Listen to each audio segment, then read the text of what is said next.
me, Vicky Marie. Good morning, good afternoon, or good evening, wherever you are in this crazy world we're living in. So, I'm going to start off by saying thank you, as usual, to everyone. We're going to be talking about 3 things, hopefully, in this video, if I manage to, if we've got enough time, because I have some, I'm working later. Anyway, I should start from the beginning. My name's Vicky Marie. I'm based in Spain. I talk about true crime or any other news, things that I think people find interesting, or stories that should be told. And anyway, that's what I do. I'm based in mainland Spain, and yeah, it's a beautiful day today. Sunny weather is back here in Spain. We had quite a long period of terrible weather, which is unusual for Spain, but it's all back to normal now. For now, fingers crossed. So anyway, we're going to talk about, as I say, 3 different things. We're going to talk about this little angel. The first picture has been released, first photo has been released of Kaliyah.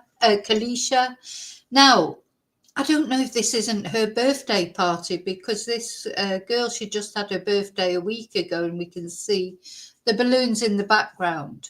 But anyway, we're going to talk a little bit about her and what's going on with the recovery mission for her, you know, to find her and bring her home to her family. Then we're going to have an update on the Rachel Morin case, the trial that's occurring at the moment, of Victor, whatever his name is. His name's not important, but his trial is going on at the moment, just started.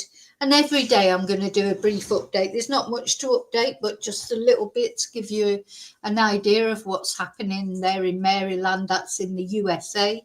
Of course, for my dog's come here. Of course, Kaliyah, who's gone, that's in the River Thames in London.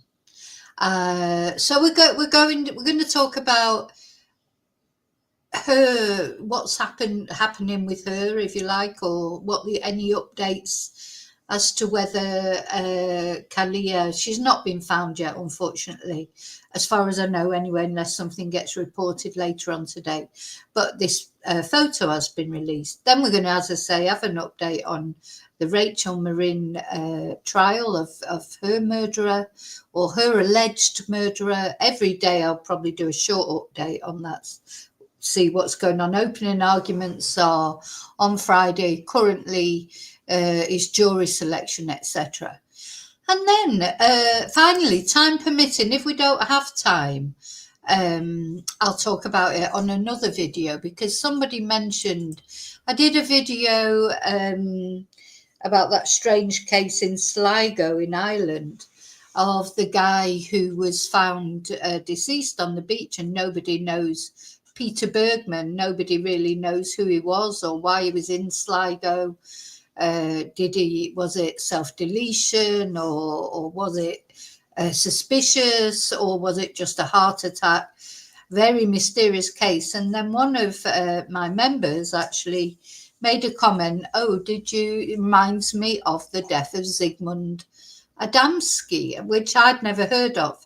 So I've researched that a little bit, and we're going to look, if we've time permitting, I think that's a case that you'd be interested in. It's very intriguing. Yeah, what happened to him? Was he taken by aliens, as a lot of people think? So that's the 3 things we're going to talk about today, time permitting, as far as the last one's concerned. So first of all, yes, thank you. As always, thank you for subscribing. Thank you for liking. Thank you for sharing. A lot of you have been sharing my videos. I appreciate that, especially when it's missing people that we're talking about. You know, cases where people are, you know, appeals for finding missing people. It's very important the videos are shared then. So thank you for that. Thank you, a special thank you as always to my members. Tonight is Members Live. I think we're going to do something a little bit different tonight. Anyway, I'll save that for tonight, or for when the notification goes out later. Also, yes, thank you to anyone who sent me a super sticker, people that have bought me Ko-fis. This makes a big difference to keeping my channel going because, if I do have a full-time job, as people know, but I would like to spare more time to do YouTube because I enjoy doing the YouTube channel and people seem to enjoy it. Here's Riley. This is one of my little babies, Riley. He likes to do a little video bomb, don't you? You like to do a little video bomb every now and again. He's come to say hello, hello. What else? So he's completely distracted me now. So yeah, and also some really lovely comments lately. So I really appreciate them because every time I get a lovely comment like that, it just makes me forget about any trolls that occasionally I have, not very often to be honest. It just makes me forget about them. People appreciating the videos, that they look forward to watching them, enjoy watching them, and I really appreciate when you say that. That means the world to me, really does.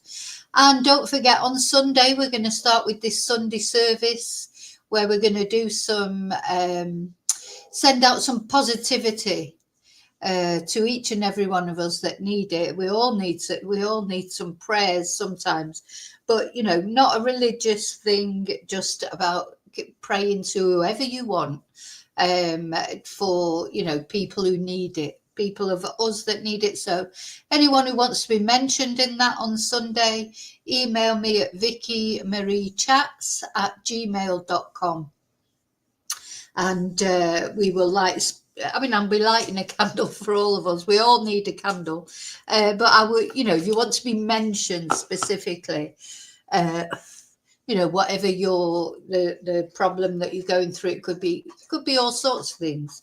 It could be mental health, physical health, relationship, children, bereavement, animals, financial problems. This life, this journey that we're on, it's hard, and things pop up every day to, just as we think we're okay and sort of got all our ducks in a row, someone comes along and pushes one over, don't they? So yeah, and it doesn't matter how inconsequential you might think, oh, it's not really a big problem. If it's a problem that's upsetting you or affecting you in some way, it's a big problem. There'll always be someone with a bigger problem, just like there'll always be people with smaller problems. We're not in a competition for who's got the biggest problem. It's just something that's affecting you. It could be small, what you might think, oh, I don't know why I'm worrying about this. You're worrying about it, and that's enough to make it important. Okay, so thank you so much. I'm going to take off the banner now. I want to say hello to all you lurkers, all you watching at home. I've been doing a little bit of lurking lately, especially on TikTok. It's very interesting. Lurking, what some people just want to watch, they don't want to join in the chat. I understand that. But if you feel like coming into the chat and saying hello, please do. And now I'm going to say hello to the people that are in the chat, but also I want to say hello to replay crew, because I know a lot of you will be replay crew because this is quite early in the morning, and some people won't be aware of this live. They're probably still snoring as I'm speaking. Hi, sheep farming. Thank you so much. So sheep farming says, hello, Vicky. Great work, mate. The work you are doing. Thank you. Morning, Julie. Yes, I was just about to ask you because Julie had been looking for somewhere to live. Well, I won't say where, I won't dox you, and I was finding it difficult. So you found somewhere. Thank you.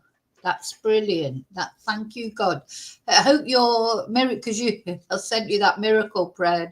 I don't know if it's the miracle prayer that works or if it's just in the end something's got to give. But it's worked for me a couple of times. So I'm glad to hear that. I'm glad to hear that, Julie, that you've sorted. Hope you end. And do you know what? It's good, really, in a way that you move in April, because August would be a nightmare, wouldn't it? Hi, Junior.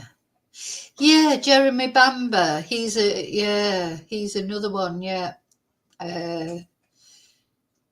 Do you know what? Unfortunately, there are so many cases that I've got a list. Like later on today, I'll be looking again at the Philpotts because he was Mick Philpott. He was recently attacked in prison, so I did a little update on that. And then, of course, that takes you into looking back at the case again.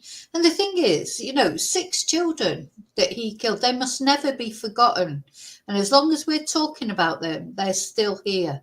And that man, he's coming out. He'll be out soon. She's already out, his wife. And I think the guy that helped them, I think he was released, but he may be back in because I have a feeling he broke the conditions of his release. And he may be back in prison. But anyway, Mick comes up for parole in a couple of years and he's getting older now. I think they're probably going to let him out. But anyway, we'll see. Hi, Kelly. Hi, Daniel. So thank you all for being here with me and keeping me company on this Thursday morning. Okay, so we're going to start off. Just really the only news here is that this photo has been released. Let me see, I need to go further down. Look at this beautiful girl. So beautiful. Look at that hair. Kaliyah Coe.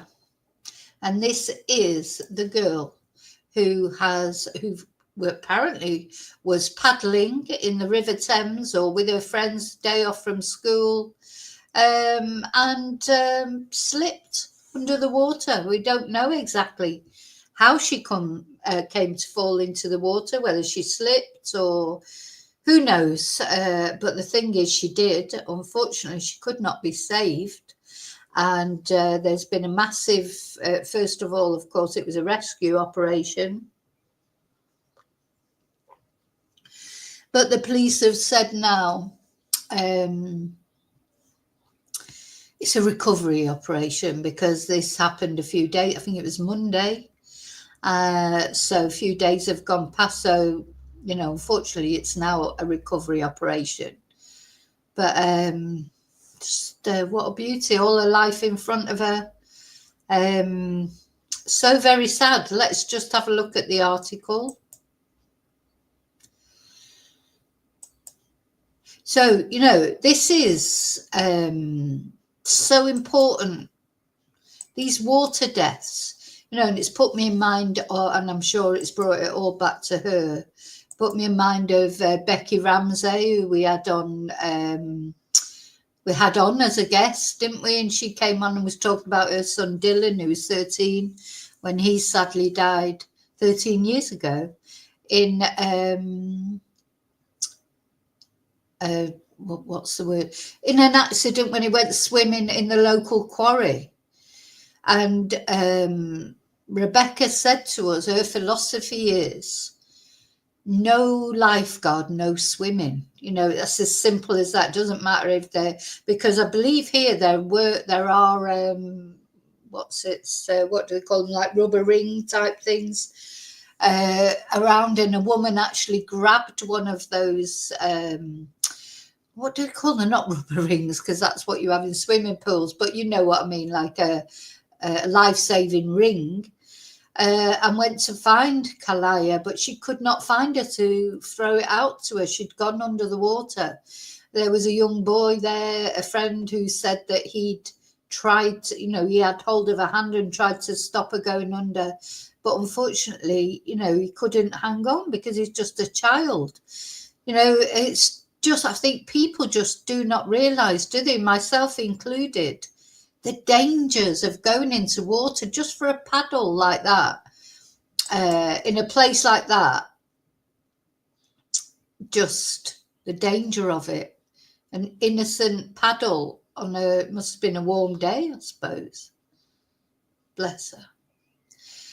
Anyway, so yeah, photo released of the girl 11, and she's only just 11. I think she's only been, as I say, I think this is her birthday party. It was only a week ago.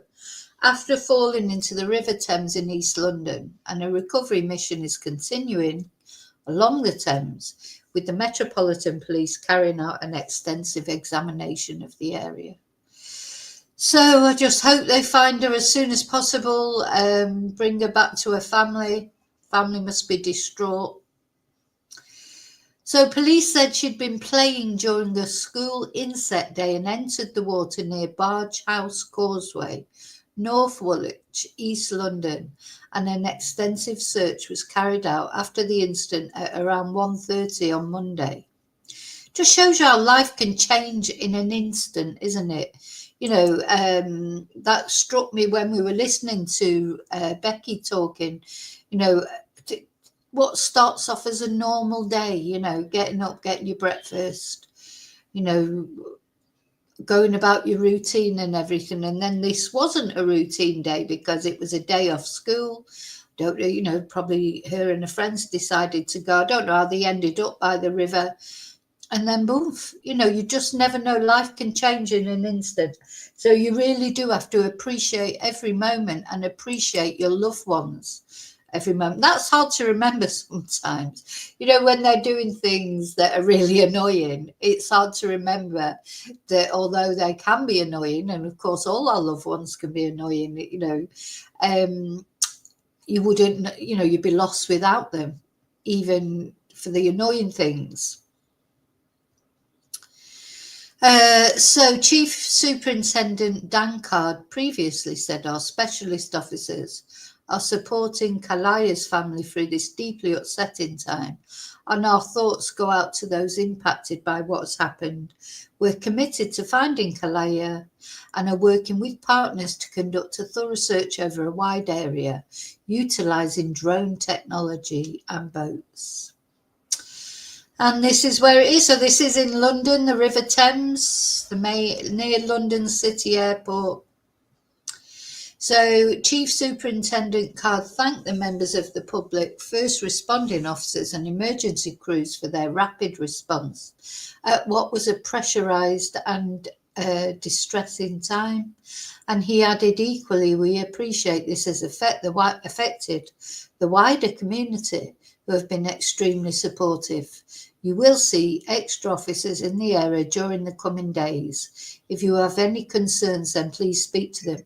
Now, a couple of people, children, you know, well, there will be children, young people have come on and left comments who's saying that they were at school with Kaliyah on my channel. And, you know, I would say to them, so important to go and talk to somebody, if it, you know, talk to your parents, obviously, talk to the school, talk to the police, because this will be a big trauma to everyone who knew Kaliyah as well, won't it? You know, young people are very vulnerable. So, yeah. So on Monday, Kerry Benadjaud,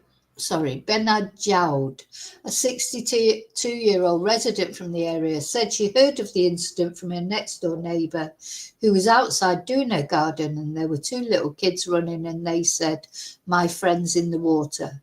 And when she arrived at the scene with a life ring, a man told her he had called the police, but he said at the time he could see her hands going down. Dear me. Barge House Causeway is a concrete slope that goes directly into the River Thames and is used to transport boats, and residents pointed out it appeared to be covered in moss and was slippery. So there you go, that's it. Is that where she was? She just slipped in there. Terrible. But people have been laying flowers by the look of it, so that's the first thing I wanted to talk to you about, just that her photo had been released. Let me just stop sharing that. Let's have another closer look at her photo. Yeah, beautiful girl. So anyway, I hope they will find her as soon as possible. And then her family, you know, it's dreadful what's happened, but it'll be better, if you like, not better, but well, she needs to be recovered so the family can take her home, bless her. So actually, before I finish talking about Kaliyah, I think I will light the candle. So I'm like the candle for Kaliyah, obviously for Rachel Morin, who we're going to talk about next, and also for the last. Sorry, let me move that. Sorry, Kaliyah. So yeah, candle for all the three people that we're going to talk about today: Kaliyah, Rachel Morin, and Zigmund Adamski. Okay, so we're going to talk about Rachel now. I just change over the photo. So Rachel Morin, the trial has started. Hi, Joanne. Yes, I think you're right, Kelly. Maybe she got stuck in the mud. The thing is, people don't realise what is underneath the water. Sometimes the water looks fine, doesn't it? But there can be reeds that can stop you from getting out. It can be muddy, it can be boggy, you can get stuck in there. You think it looks okay to paddle. Apparently she was just paddling in there, not swimming. But you just don't know, and it's so scary. So if nothing else, this should hopefully, all of you out there have got young people especially, but it's not only young people who do it, of course, sometimes adults do it, but all of you should have some conversation with anyone who you think, to make sure they do not go into rivers or the sea or any water unsupervised or alone. Or not that she was, it just shows she wasn't alone. There were other people there, but they were only children. You just got to stay away from water, really, is the answer, isn't it? Okay, so yeah, now we're going to talk about Rachel's trial. So Rachel was the mother of 5 who was walking on the Morin Trail in Maryland in the USA and was brutally attacked by this horrible man who I will show until he gets convicted. I will show his picture. Talk about the eyes. Look at his eyes. This is a bad man. You can see in his eyes is a bad man. He's like the eyes of a demon. That poor Rachel, if that was the last sight she had looking at him, my God. Anyway, he's up for trial. The trial's scheduled to last 2 weeks, which is not very long. And the thing is, his defence hasn't got a leg to stand on.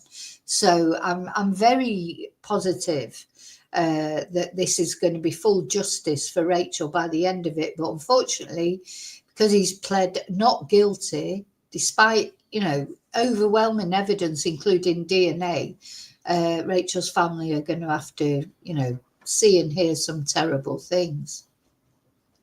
And of course, it turned out he was an illegal immigrant who'd snuck across the border. He'd already killed someone in his native country in El Salvador. He committed an atrocity in Los Angeles. He's literally wandered around the USA with impunity, working. I don't know if he was using aliases, probably. And, he wasn't caught for quite a long time. So he got quite a long period of freedom before he was caught. Anyway, yesterday we looked at his arrest. And today, really, the only thing I want to talk about is how the trial is, how the jury selection is going.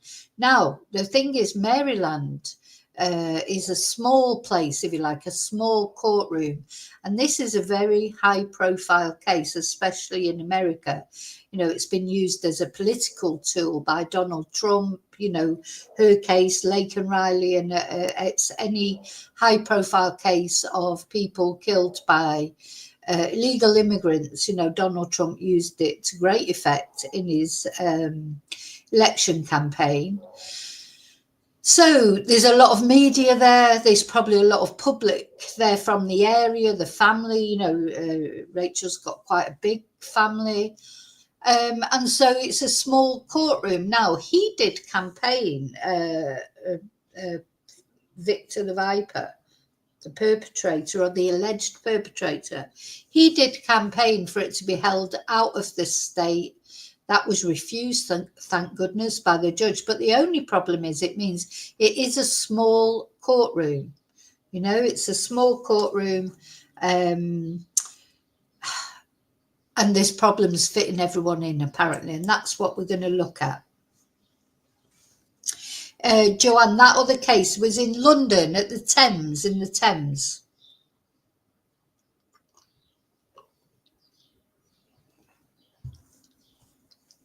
So let's have a look at this news article that just explains what's happened so far.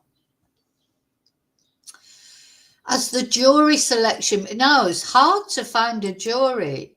When you listen to this video and the questions that the jury was asked, it's God, you think, well, I would have got thrown off that jury straight away or not chosen, because the questions that they asked the jurors, to me, it's just logical that you would say, you know, you would give the answer that would mean that you couldn't become a juror. But anyway, you'll see when we look at it.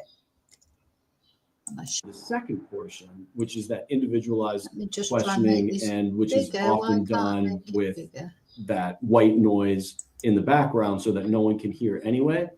I don't. What is going on in the courtroom as jury selection begins in the case against Victor Martinez Hernandez? He is the man accused of raping and killing Rachel Morin back in 2023. Hello, everybody. I'm Denise Koch, and welcome to WJZ's All Local News at 6. Much of the jury selection process has been behind closed doors, bringing plenty of drama and controversy to this high-profile case. Our Harford County community reporter Ashley Paul was in the courthouse all day. She says there are questions about whether this process is being handled constitutionally. Yeah, this is worrying me a little bit, because this guy, you know, as I say, the evidence against him is overwhelming. The only way he could, you know, he won't get away with it, but there could be a retrial called or a mistrial. All these things are very important, aren't they? That everything goes according to plan. Now, it is an open trial. You know, it's not a secret trial. But the problem is, because the courthouse is so small, apparently for safety reasons, the judge ordered the doors to be closed and no media was allowed in there. Then apparently the media complained, so the judge agreed to open the door so they could at least hear what was going on in there. But don't forget, I mean, this won't happen later on probably, but they're doing jury selection, so I don't know if it'll say in this how many potential jurors they have. So that's a lot of people to start with. Let's say there's 100 possible jurors and they've got to choose 12 out of that. So just fitting 100 people in there, then you've got the media, then you've got the family, you know, it's a lot of people to fit into a small courtroom. So the judge ordered that the doors be closed and the media could not come in. So you can imagine the media was going mad about that.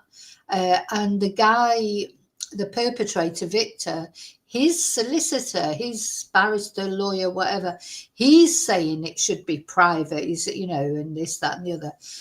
But I don't think, you know, it won't make a difference to whether he's found guilty or not. The only thing that's worrying me is all this talk about, is it constitutional or not? That's the only reason why the trial might get delayed, I think.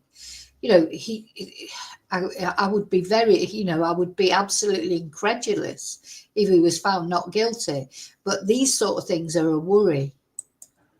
124 potential jurors were questioned on day one by Judge Yolanda Curtin, but due to capacity concerns, the media was not allowed to enter. But this is an open trial, so after some pushback, the judge allowed deputies to open the doors to the courtroom so we could hear the next round of questioning from the hallway. Jurors were asked if they had strong feelings about allegations of sexual assault, rape, and murder, to which nearly 63% of them responded yes. They were also asked if they're comfortable viewing graphic images of the crime scene and evidence, and if they have any bias towards someone taking the stand who needs a language interpreter. At that point, the process moved to individual. So that was interesting, isn't it? The sort of questions that they're getting asked. would you have any bias to somebody who was using a voice, you know, an interpreter? Because this bloody twonk, Victor, he pretends he can't speak English. I don't believe that for a minute. You know, he speaks English. But it's very convenient, isn't it? When the police were questioning him when they arrested him, he was like pretending that he couldn't speak English, you know, at the actual arrest I'm talking about. Then by the time they got him back to the precinct, they probably got him an interpreter. But, you know, I don't believe for a minute he can't speak English. That's a funny thing to ask the jurors, isn't it? Because are they going to say, oh, yeah, I would be biased against someone who needed an interpreter? Funny questions. Let's just actually go back a little bit to see the other couple of questions. At that point, the process moved to individual juror questioning, which again happened behind closed doors. In previous cases, the public was allowed to observe individual juror questioning with accommodations made to conceal sensitive information. In a 1992 Maryland ruling in the case of Waters versus the state, this exact situation was called into question, and it was ruled that the defendant's right to a public trial was violated. We asked attorney Eric Bacage if this process has been constitutional so far. The general questioning of the pool under Maryland law should be open to the public. And the situation was called into question, and it was ruled that the defendant's right to a public trial cases, the public was allowed to observe individual juror questions if they have any bias towards someone taking the assault, rape, and murder, to which nearly 63% of them responded yes. They were deputies to open the doors to the courtroom so we could hear the next round of questioning from the hallway. Jurors were asked if they had strong feelings about allegations of sexual assault, rape, and murder. So, potential jurors were asked if they had strong feelings towards RAPE or murder. Well, who's going to say no to that? Of course you've got strong feelings. This is what I mean. I wouldn't have got past the first round on this jury thing. Well, not if I spoke the truth. But then I think, the jurors will want to be jurors. So will they, will they give the true answer, or will they give the answer that they think that will let them be a juror? But of course, it's the actual the defence team who decides.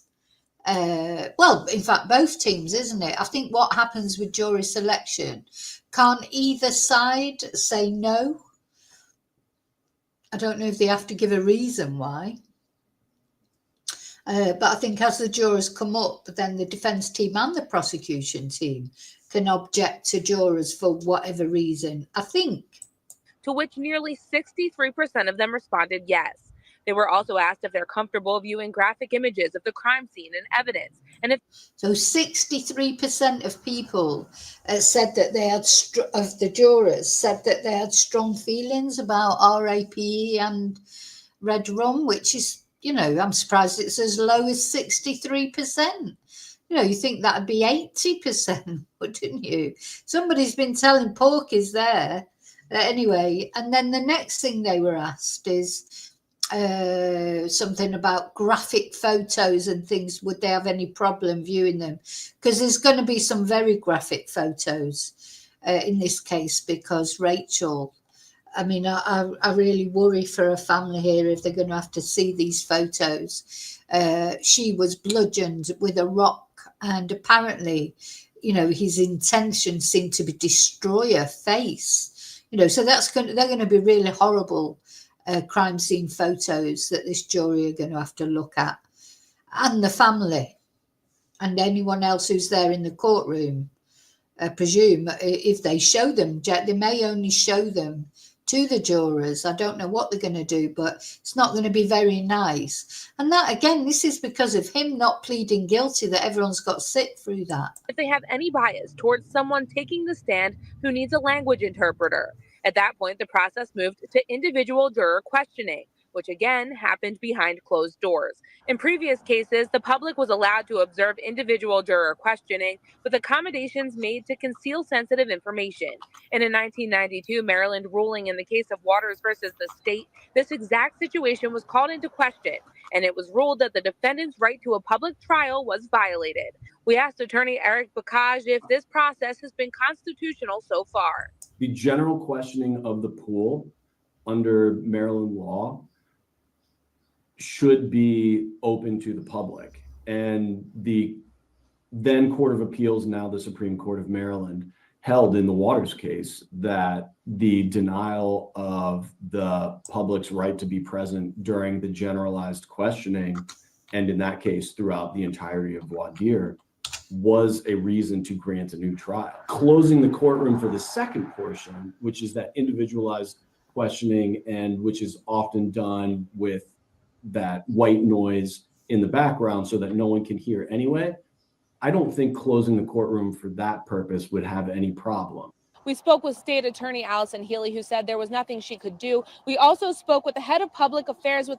So I was just having a little Google there while he was talking about this jury selection process. So in America, the thing is that so the juries are the jury pool is selected sort of almost randomly, really. And let's suppose you get 100 potential jurors. This is what's happening at the moment. And then they get asked a series of questions. And yeah, I think the defense or the prosecution can challenge a juror. Now, the judge will decide whether the juror gets removed or not, or gets, but the defense or the prosecution, if they can challenge a juror selection, if they think that juror will not be impartial, one way or the other, either for prosecution or defense, they can challenge it. They can ask some questions, and then they can challenge the selection of that juror. But it is the judge, I think, who has the final decision who the jurors are. But the defense and prosecution counsels can ask questions. For example, if you were, I don't know, trying a case of someone who killed a police officer, and it turned out that one of the jurors was an ex-police officer, really, I suppose if you were the defense counsel, you're not going to want that juror, are you? Because if they were a previous serving police officer, and the whole case is about killing a police officer, if you were the defense, you would not want that potential juror. So there's those kind of things. But you've only got, at the end of the day, there's 12. You've got to come up with 12 out of the 100 or however many it is. The Maryland judiciary, who says he's trying to figure out how to fix this ahead of the days going forward. On your corner in Harford County, I'm Ashley Paul, WJZ. All right, thank you very much, Ashley. Okay. Years to come, and you're going to say, he was right. No. Tonight we are following new developments in. Don't want to talk about Donald Trump and tariffs, do it. So yeah, basically that's where we are so far with Rachel Morin. Don't think they've finished the jury selection yet. Just let me check.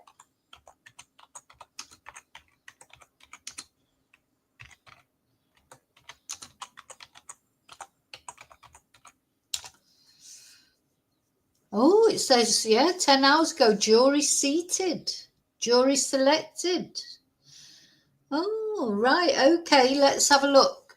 Let's have a look at these news things. So they've selected the jury. Well, according to this, let's have a look.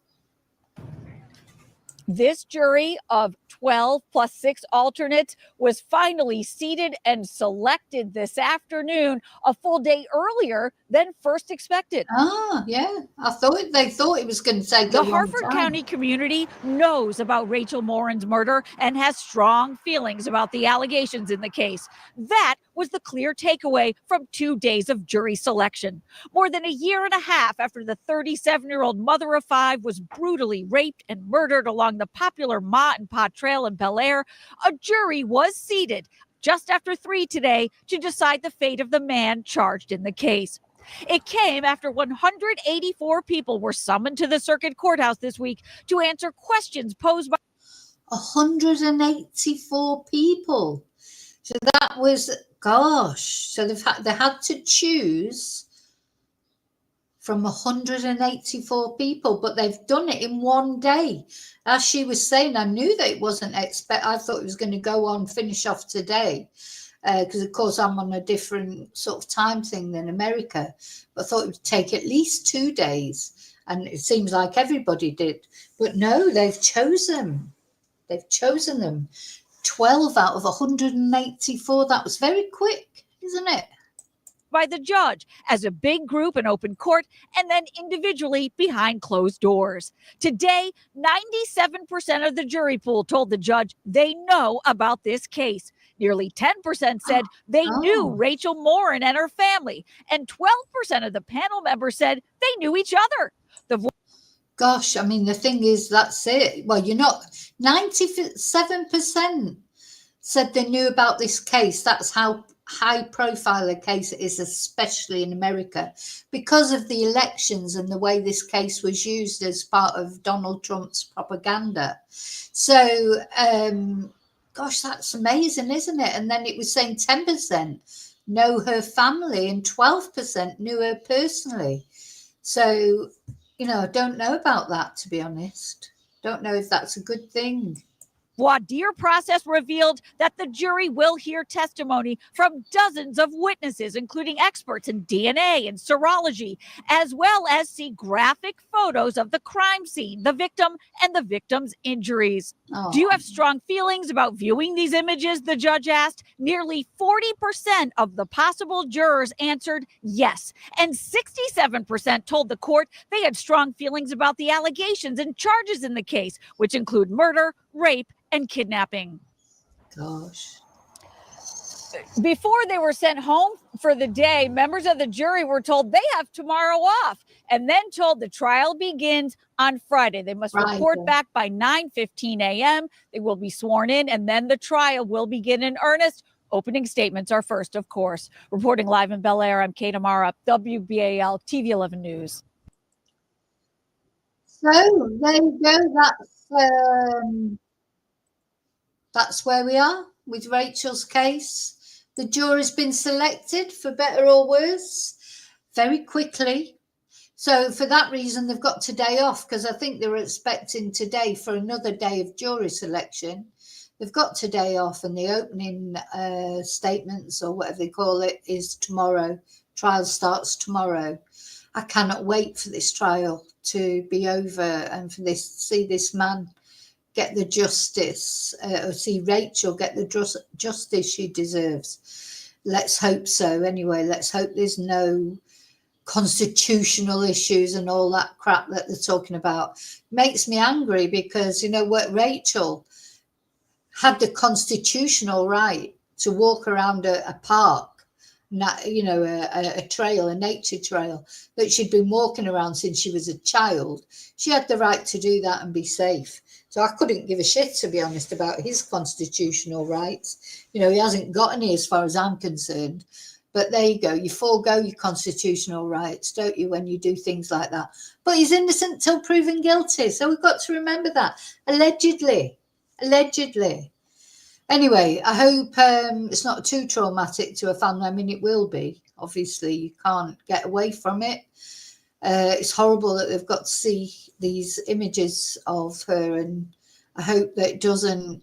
Thing is, what you've got to hope is they don't just remember those images, they just remember Rachel as she was, which was a beautiful, not only beautiful outside, but beautiful inside, mother of 5, who was taken from this world by a murderous twonk who's going straight to hell, hopefully.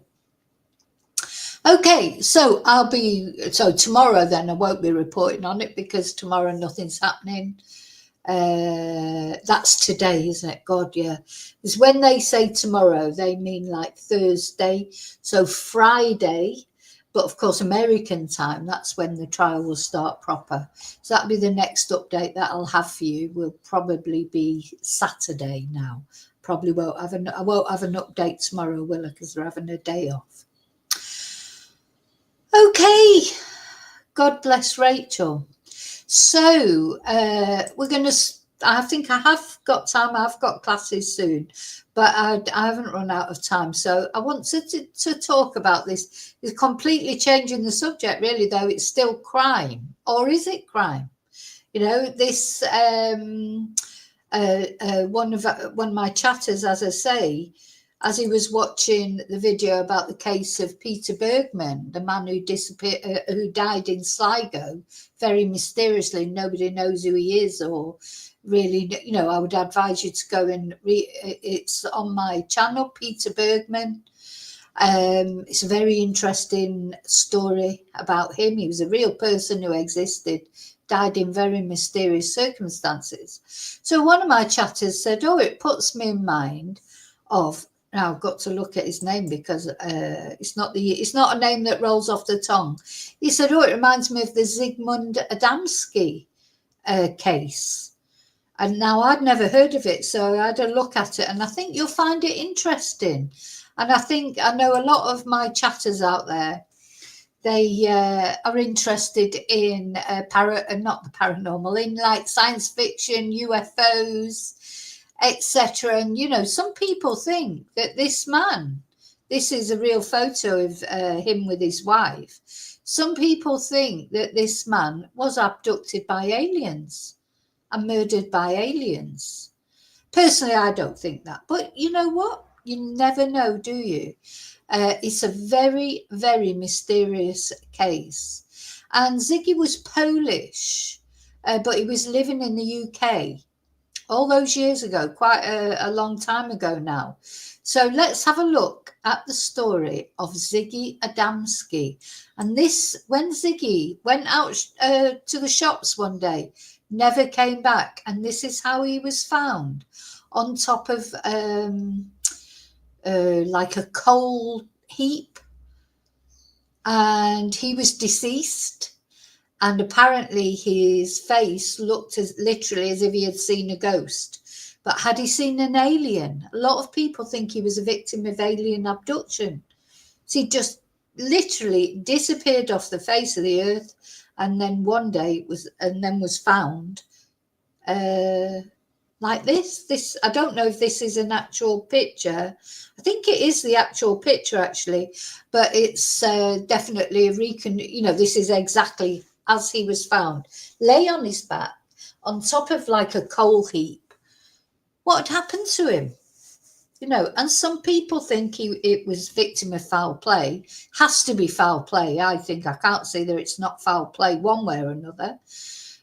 Because the other thing, although this is like a coal heap that he was found on, his clothes weren't dirty, or it was as if he'd been placed there, not that he was killed there, because his clothes weren't dirty or covered in coal. But anyway, let me read you the story of Ziggy.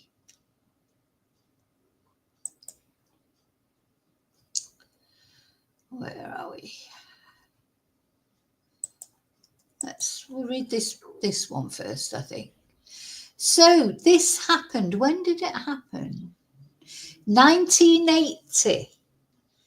So this was in 1980. I can't believe I've never heard of this before. I literally cannot believe it, because this is, you know, even when I was quite young then, but even then, you know, I was always interested in strange things, and something like this that would have been in the news, I'm surprised that I didn't know about it. But anyway, alien abduction claims in Yorkshire. Let me know in chat. Have you heard of this case? Have you ever heard of this? Yes, he was an ex-coal miner, Kelly. That's a good point. So that might be why. Yeah, why was he there? Anyway, let's have a look. Let's read the story. It's very intriguing. I mean, something happened to him. You know, at the end of the day, something happened to this man. You know, he didn't just, well, I was going to say, wasn't just, you know, what I normally say about missing people, I say, well, they haven't been beamed up to the Starship Enterprise, but maybe he was. So, a mysterious disappearance, a body with strange burns, because this is the other thing. He had strange burns on his body, and also a strange substance on his body that scientists could not work out what it was, apparently. So this is a summary of a documentary, I suppose, that was done by Inside Out, investigating the presence of paranormal activity in the death of a Yorkshire miner. Zigmund Adamski, a 56-year-old miner, went missing from his home in Tingley near Wakefield in June 1980. He had gone out to do some shopping. And to his colleagues at Lofthouse Colliery, it was a complete mystery. Now, I think we have to remember that although he might have told his wife he was going out to do shopping, that's not necessarily what he'd gone out to do, is it? You know, he may have had a tryst with someone. He may have been meeting a woman. He may have been meeting a man. You know, there's no limit to the different, you know, he said he'd gone out to do some shopping. But had he really? Had he though? Or was he going off to meet somebody and came to a sticky end? So he went out to do some shopping, then he disappeared. And then the grim discovery came 5 days after he disappeared, when his body was discovered 20 miles from his home at a coal yard in Todmorden. Now, Todmorden is significant for another reason that I'll get to. So his body was lying on top of a pile of coal. He was wearing a suit, but his shirt, watch and wallet were missing. Now that makes you think about robbery, don't you? I don't know about his shirt, but his watch and his wallet were missing. And on the back of his head, neck and shoulders were mysterious burns which attracted lots of attention. James Turnbull, the coroner who dealt with Zigmund's death, says it's the biggest mystery of his career. The coroner was baffled because although Zigmund had only been missing for 5 days, he only had 1 day's growth of beard. He says the question of where he was before he died and what led to his death just could not be answered. He also said that a strange ointment that appeared to have been used on Zigmund's burns could not be identified by forensic scientists. So it's like he'd been burnt, then ointment had been put on his burns, but this ointment was the scientists could not identify. So exhaustive checks failed to record any record, or failed to Exhaustive checks failed to reveal any record of Zigmund having been treated at any hospital during his missing 5 days. It was at this point that questions began occurring regarding the origin of this inexplicable ointment and who applied it to Zigmund. Alien abduction was a theory. It was not just the usual investigators, police and coroners attracted to this case. One of the most famous ufologists of his time, also called Adamski, offered his own amazing theories on the tragedy. He believed aliens from outer space abducted the Yorkshire miner by mistake. By mistake? What do you mean? When I read that, I thought, what do you mean mistake? Why would they abduct him by mistake? So I just don't get that at all. Anyway, the speculation of an extraterrestrial encounter was fueled by the policeman who originally found his body, Alan Godfrey. So yeah, this is where Todmorden comes in, is significant again, because 6 months later, this police officer, Alan Godfrey, who found his body, was on duty at 5 a.m. and said he encountered a UFO, and it made headlines all over the world.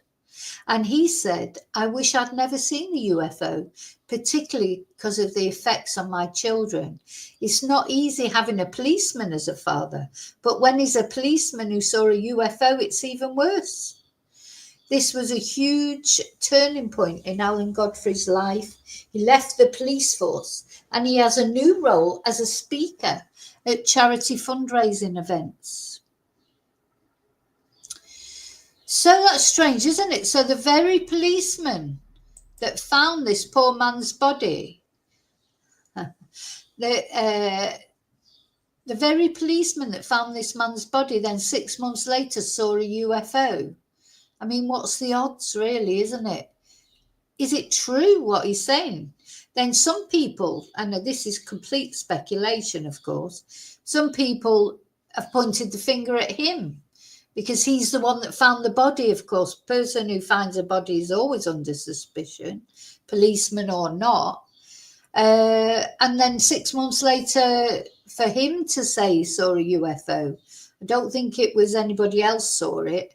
Was he saying that to corroborate his own story, his own hope that Ziggy would get, it would be thought that Ziggy would be, I mean, you could go on and on with conspiracy theories, which, as you know, I don't really like, but there is no evidence for anything. It's one of them. So in the past 20 years, there have been many claimed sightings in the Pennine Hills around Todmorden. It's regarded as Britain's UFO hotspot. But serious UFO watchers dismiss most of these Pennine sightings as just lights in the sky. And the coroner is equally unconvinced about the presence of paranormal activity, although he still has a raft of unanswered questions regarding Zigmund's death. James is opting for an earthly rather than alien explanation at present. I mean, you've got to think that, well, first of all, why would they abduct him by mistake? What does that mean? Who were they intending to abduct? If they weren't, how could it, what by mistake mean? Oh, they intended to abduct, I don't know, what, Rod Stewart, but they ended up abducting him by mistake. So I don't agree with this by mistake thing. And then you've got to think, why would the aliens want to kill him? Maybe, apparently he had a heart attack. So maybe he had a heart attack while he was being examined by these aliens. And then they just thought, just drop him on a pile of coal. Why would they drop him on a pile of coal? So, no, I'm not going with that. I think somebody did something to him. Maybe arranged to meet him there at the mines for whatever reason. Who knows? People have secret lives. You know what they say, you've got your public life, your private life, and your secret life. We've all got 3 lives. So apparently. So what was in his secret life? Did he go and meet somebody there? He could have met, as I say, a woman, a man, anyone. He could have been there for any reason. Could be drug related, could be anything. But then it did look like he was dumped there because he had these burns. Where did the burns come from? Where was his possessions? Has somebody took it? And why did they dump him in that particular place? And how did that policeman find him? It's a very intriguing story, isn't it? Anyway, he says this is the coroner, he says in 50 years' time, if we discover aliens have been visiting us. Well, it's funny he says in 50 years' time, so I'm presuming that was in 1980. We're now nearly at 50 years' time. And people are speaking much more openly, aren't they, about the possibility of aliens. Even the governments are talking about it now. He says, if we discover in 50 years' time that aliens have been visiting us and we didn't know about it, then that might give us an answer. But after all these years, Alan Godfrey still has no doubts, that's the policeman, leaving thoughts of the extraterrestrial in the minds of all involved. Yeah, I think Alan might know a little bit more. What do you think? Well, as always, let me know what you think in comments. And thank you to my member who pointed this story out because I'd never heard of it. So this is a reconstruction depicting the discovery of his body. Very strange that he was lying on a pile of coal, isn't it? Hi, David. Yeah, Very mysterious. Had you heard of this, Dave? You were just saying I'd never heard of this story. And somebody left a comment on that Peter Bergman story, saying about how it reminded them of this one, which is another mystery, complete mystery. So apparently his wife, she thought he had been kidnapped. Oh, there were talks about KGB, you know, that he was a spy. Yeah. So also something else to remember is that pile of coal that he was found on was 10 foot high. 10 foot high. So it wouldn't be easy, would it, to put somebody's body on there? Would it be easy for someone to dump his body on there? How did, you know, unless they dropped him from a spaceship, how was he dumped on top of a 10 foot high coal thing? Yeah, David. Well, you know, I know people who want to be abducted. Some of our chatters are always saying, beam me up, beam me up. Yeah. You know, now I do believe in UFOs. I've seen a UFO, or I think I have once.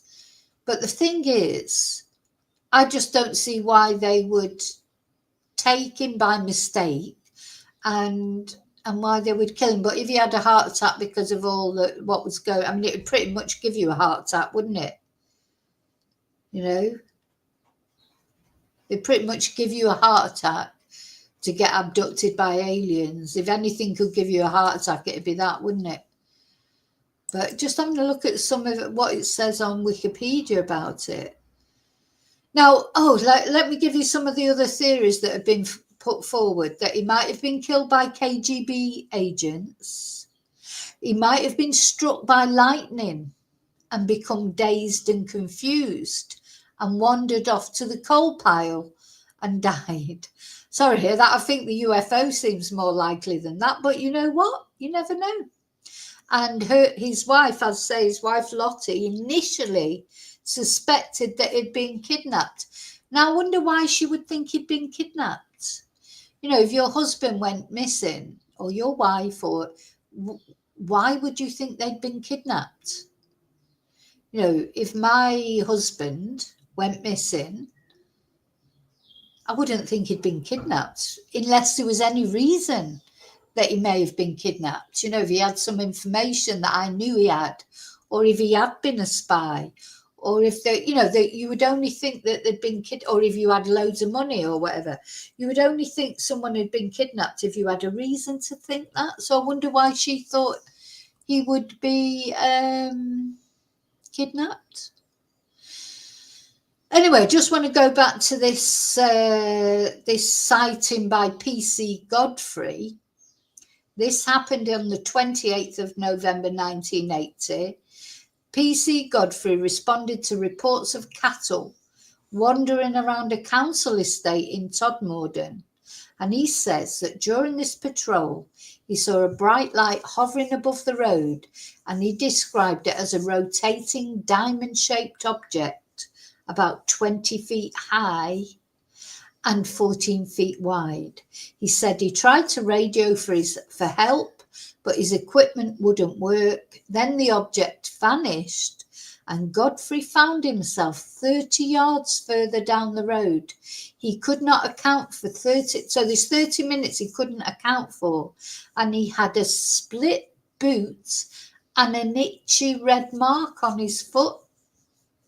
And during hypnotic regression, he recalled how a beam of light blinded him and made him pass out before he woke up inside a room being medically examined by small beings and a humanoid.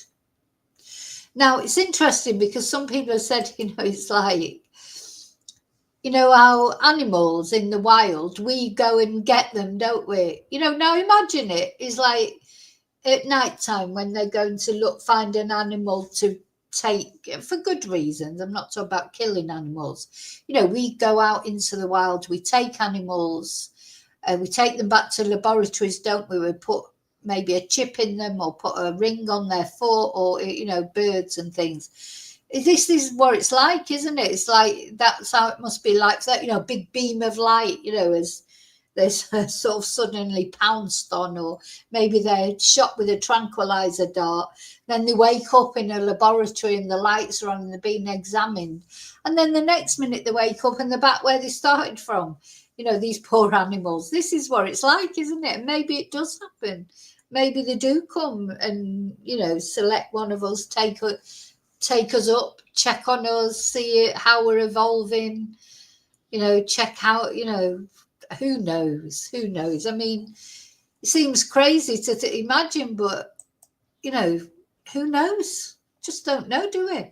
Well, I think when you look up into the sky and you just see, I remember my dad saying it once, look up into the sky, see all those stars, and we can only see a limited universe, can't we? Just shows how insignificant you are. We are insignificant. We're all, in the ground, we're significant in our own lives and to our loved ones, but really in the grand scheme of everything, we are a bit insignificant. So it's be difficult to imagine there isn't any other life out there in that humongous universe out there. I think it's been more unlikely to think there wasn't any than it is to think there is any, isn't it? It seems more logical to think there are other things out there that we don't know about than to think that, oh no, it's only us and all that rest of the universe is just nothing. That seems less likely, doesn't it? Anyway, that's what I think. For what it's worth. So yeah, leave me a note in comments. What do you think happened to this man? I mean, he died. That's the only thing we do know. He was definitely dead. He was definitely dead, bless him. But how he got there on that pile of coal, where his shirt went, where his possessions went, where he'd been for 5 days, where did the burns come from, what was the ointment that was on him? These are all the unresolved mysteries. And we probably never ever find out, I suppose, for sure. Okay, that's it. So we've talked about a few things.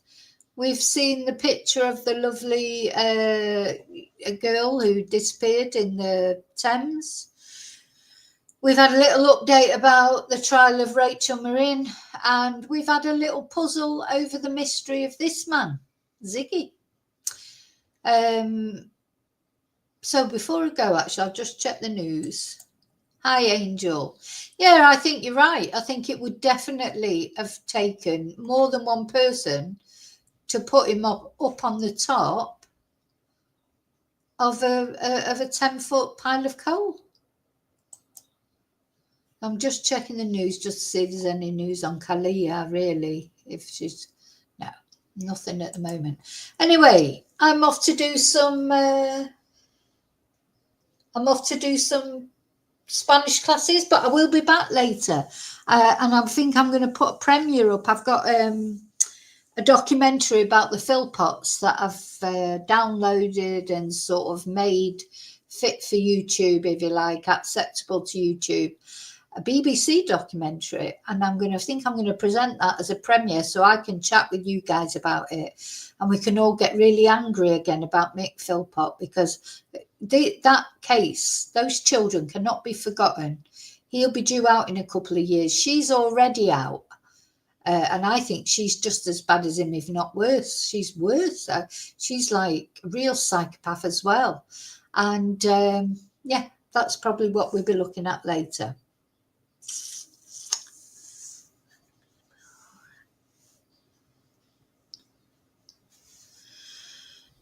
Well, hi, Tarot Destroyer. I'm not sure what case you're talking about there. Talking about Taco Bell.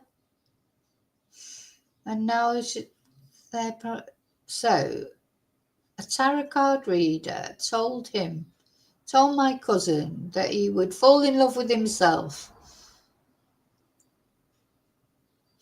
And now they wouldn't let him go in Taco Bell. Okay.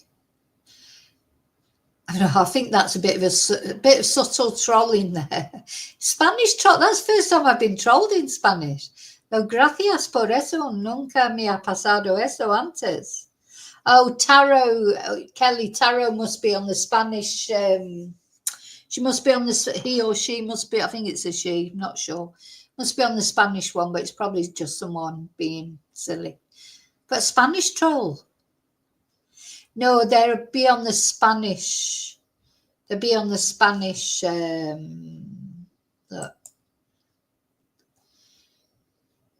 Do you think that's a troll? A trollo. So we'll make up a new word. Actually, it's the same word in Spanish, I think. Troll with one L. But yeah, trolley tarot. Trolley tarot, a Spanish troll, a trollo. We'd add an O onto the end of it and make it a Spanish word, but I actually think it's just troll. Anyway, unfortunately, it don't work the same when you troll in Spanish, when most of the people who are reading it are English, so they don't even know what you're saying anyway. But it's just something about tarot card. It's like really weird message. Okay, vale. I'll see you really soon. Now I want to speak Spanish now. I'll see you really soon in the next video, which will be later on today. And we've got the members live tonight as well. Got a busy day of YouTubing today. Take care. Oh gosh, but I'm going to go and rest my voice. Well, I can't because I've got classes, but need a little gargle with something. See you soon in the next video. And until then, may your God always go with you. I'll say it in Spanish for the Spanish people. Vale, te veo muy pronto en el próximo video y hasta entonces que tu Dios siempre vaya contigo. Hasta luego.